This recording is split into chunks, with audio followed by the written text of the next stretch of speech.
시청자 여러분 안녕하십니까? VOA 모닝뉴스 시작합니다. 미국 의회 내 초당적 기구인 톰 렌터스 인권위원회가 논란이 되어온 한국의 대북전단 금지법과 관련한 청문회를 오는 15일에 개최한다고 밝혔습니다.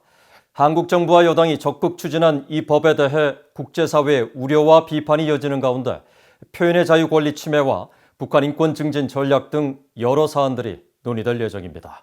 이종훈 기자가 먼저 보도합니다.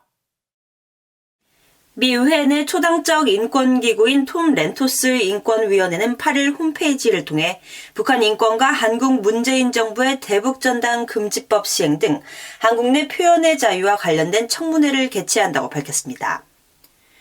톰 렌토스 인권위는 워싱턴 시각으로 오는 15일 오전 10시 한국의 시민적 정치적 권리, 한반도 인권의 시사점이라는 주제로 열리는 화상청문회 개최 사실을 밝히면서 북한 등 동북아 전문가인 고등창 변호사와 존 스프톤 휴먼라이츠 워치 아시아 국장, 수잔 숄티 북한 자유연합 대표를 비롯해 한국 김대중 정부 시절 주 러시아 대사를 지낸 이인호 서울대 교수가 증인으로 출석해 증언할 예정이라고 밝혔습니다. 위원회는 특히 청문회 공지를 통해 한국은 자유롭고 공정하다고 여겨지는 선거를 통해 선출된 대통령이 통치하는 민주주의 국가지만 지난 수십 년간 표현의 자유를 포함해 특정 시민권과 정치적 권리를 제약하는 것으로 보이는 일부 조치에 대해 우려가 제기되었다고 설명했습니다. 그러면서 최근 논란이 되고 있는 대북전단 금지법에 국제적 관심이 집중되고 있다면서 일각에선 이 법이 외부 세계의 정보를 담은 USB 전달 등 북한 인권 증진 노력을 방해할 수 있다는 우려도 나오고 있다고 밝혔습니다. 아울러 1949년 이후 김씨 일가가 이끄는 폐쇄된 독재주의 국가인 북한은 인권 기록이 극히 열악한 것으로 널리 알려졌다고 지적하면서 북한 인권 개선 방안도 논의할 것이라고 설명했습니다.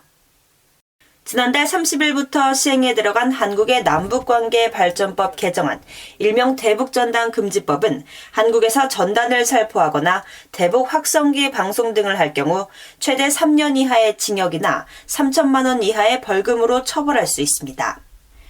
미국 정치권과 국제인권단체 등 국제사회에선 그동안 대북전단 금지법이 북한 인권 개선을 위한 국제적 노력을 방해하고 한국 내 표현의 자유를 억압하는 법이라고 비판해왔습니다. I'm a strong supporter of freedom of speech. And so we will gather on our committee, and I would hope that I can do so with reference to Democrats and Republicans, and have a real conversation and dialogue in regards to this law and what chilling effect it may have on access to, in that regards. 한국 외교부는 톰 렌토스 인권위원회 청문회 개최 동향을 계속 주시하면서 미국 행정부와 인권단체 등을 대상으로 입법 취지와 적용 범위 등을 상세히 설명하는 등 정확한 이해를 구해나갈 예정이라고 밝혔습니다. 또 한국통일부는 이번 청문회가 한국 국회에서 열리는 청문회와는 성격이 많이 다른 것으로 알고 있으며 의결 권한이 없는 등 정책 연구 모임 성격에 가까운 것으로 이해하고 있다고 말했습니다. VOA 뉴스 이존입니다. 국제무대에서 북한의 인권 문제를 주도적으로 제기해왔던 체코 정부가 체코의 대북접근법을 자세히 소개하면서 다시 북한 정권의 심각한 인권 침해 문제를 지적했습니다. 국가 권력이 인권 유린을 직접 지휘하고 있다면서 북한 정권의 책임을 거듭 강조했습니다. 조상진 기자입니다. 국제사회에서 추진된 각종 북한 인권 관련 논의와 성명 채택에 앞장서온 체코 정부가 북한 정권을 자국민 탄압 등 인류에 대한 범죄의 주범으로 지목했습니다. 주자나 슈티오바 체코 외교부 대변인은 8일 VOA에 우리는 국가 성명을 통해 북한 내 구조적이고 광범위하며 중대한 인권 침해가 국가 권력의 직접적인 감독 아래 계속 자행되고 있다는 것을 강조해왔다고 밝혔습니다. 슈티오바 대변인의 이번 답변은 체코가 평양에 대사관을 둔 몇 안 되는 국가이면서도 유엔과 유럽연합 등 국제 무대에서 수년 동안 북한 인권 문제를 주도적으로 제기해온 이유를 설명하면서 나왔습니다. 특히 북한이 인도주의적 지원을 거부하고 있는 것과 관련해 우리는 인도주의 활동가들에게 제약 없는 접근을 즉각 허용해 가장 취약한 주민들을 지원할 수 있도록 해야 한다고 북한에 촉구해왔다고 덧붙였습니다. 슈티오바 대변인은 이어 체코는 유엔의 시민적, 정치적 권리에 관한 국제규약과 유엔 경제, 사회, 문화적 권리위원회에 대한 북한의 인권 관련 약속을 강조해왔다면서 북한의 인권 상황을 심의하는 보편적 정례 검토에 가장 최근 권고사항을 이행하고 유엔 북한인권특별보고관 등의 제한 없는 접근을 허용할 것도 북한 정권에 촉구해왔다고 말했습니다. 아울러 체코는 지난달 9일 제네바에서 열린 46차 유엔 인권이사회에서 북한인권특별보고관과의 대화에 적극 참여했다면서 유엔 총회 산하 제3위원회와 유엔 인권이사회에서 논의하는 유럽연합의 북한 인권 결의안을 적극 지지한다고 밝혔습니다. 한편 슈티오바 대변인은 1989년 이전 체코슬로바키아 시절 VOA가 맡았던 역할에 감사한다며 VOA는 체코와 슬로바키아 대중에게 자유롭게 정보를 전달해 정권을 바꾸는 데 기여하면서 의문의 여지 없는 공을 세웠다고 평가해 대북 정보 유입의 중요성을 거듭 강조했습니다. VOA 뉴스 조상진입니다. 북한 정권이 제6차 노동당 세포비서대회를 폐막한 가운데 세포비서는 옛 독일 나치 정권의 악명 높은 비밀경찰인 게슈타포 역할을 담당한다고 영국 주재 북한 공사를 지낸 태영호 한국 국회의원이 비판했습니다. 태 의원은 8일 VOA에 세포비서의 가장 큰 업무는 간부들에 대한 동향 보고라며 이들이 누구를 만나고 어디에 갔으며 회의에서 무슨 발언을 했는지 초급당 비서에게 자세히 보고하는 역할을 한다고 말했습니다. 태 의원은 또 세포비서가 무급으로 권한은 없지만 이런 비밀스러운 역할과 내부 동향을 잘 알고 있기 때문에 간부들이 제일 경계하는 인물이라며 사실상 북한 노동당과 체제를 떠받치고 있는 주춧돌인 셈이라고 지적했습니다. 태 의원은 그러면서 김정은이 이번 당세포 비서 대회에서 당원과 주민들의 잘못을 방관하지 말라고 경고한 것도 이와 관련이 있다면서 한국에선 자신을 감시하고 동향을 몰래 상급기관에 보고하는 세포비서 존재를 걱정할 필요가 없어서 좋다고 말했습니다. 북한 정권의 가상화폐 해킹 활동이 앞으로도 계속 이어질 것이라고 유엔 안보리 대북제재위원회 전문가 패널이 경고했습니다. 또 해외 북한 파견 노동자들의 활동이 계속되는 가운데 특히 중국과 러시아 등에서 활동하는 IT 전문가들의 움직임을 주시하고 있다고 밝혔습니다. 오택성 기자입니다. 유엔 안보리 대북제재위원회 전문가 패널 중 금융과 경제 부문을 담당하고 있는 에런 아놀드 의원은 영국의 합동군사연구소 루시가 주최한 웨비나에 참석해 가상화폐를 노린 북한의 해킹 활동이 계속될 것이라고 전망했습니다. This is a substantial revenue stream relative to their traditional. I guess we could say that cryptocurrency, is a significant component of that.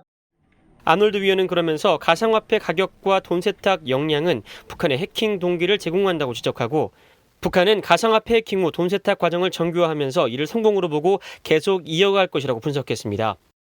최근 가파르게 오르고 있는 가상화폐 가격 역시 북한이 공격 대상으로 생각하게 만들 수 있다고 덧붙였습니다.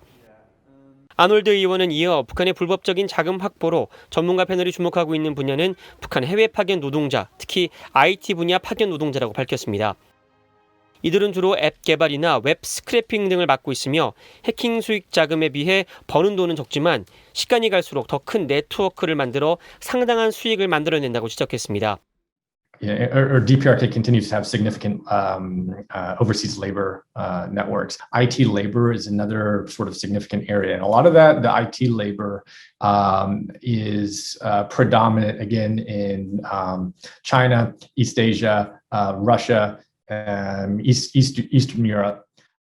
아놀드 의원은 또 각국의 제재인과 관련해서도 허점이 많다면서 아프리카 세네갈에서 벌이는 북한의 만수대 해외 프로젝트 활동을 예로 들며 민간 금융기관 차원의 주의와 비슷한 사례에 대한 경고가 필요하다고 밝혔습니다.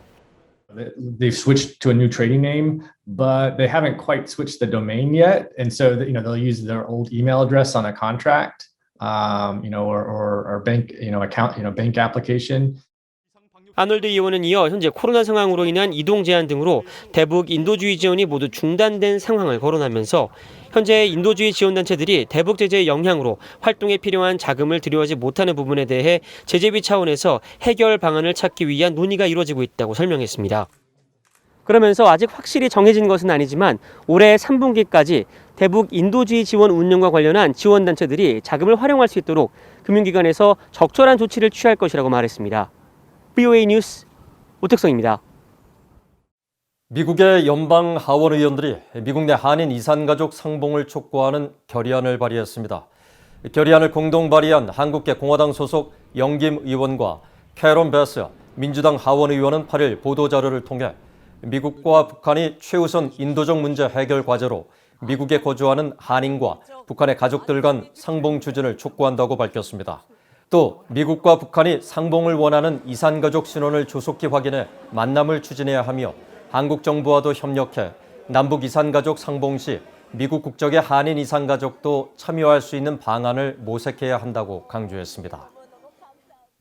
미국 콜로라도 주의회가 53년 전 북한에 납포된 미국 해군 함정 푸에블로의 반환을 촉구하는 결의안을 지난해에 이어 올해도 채택했습니다.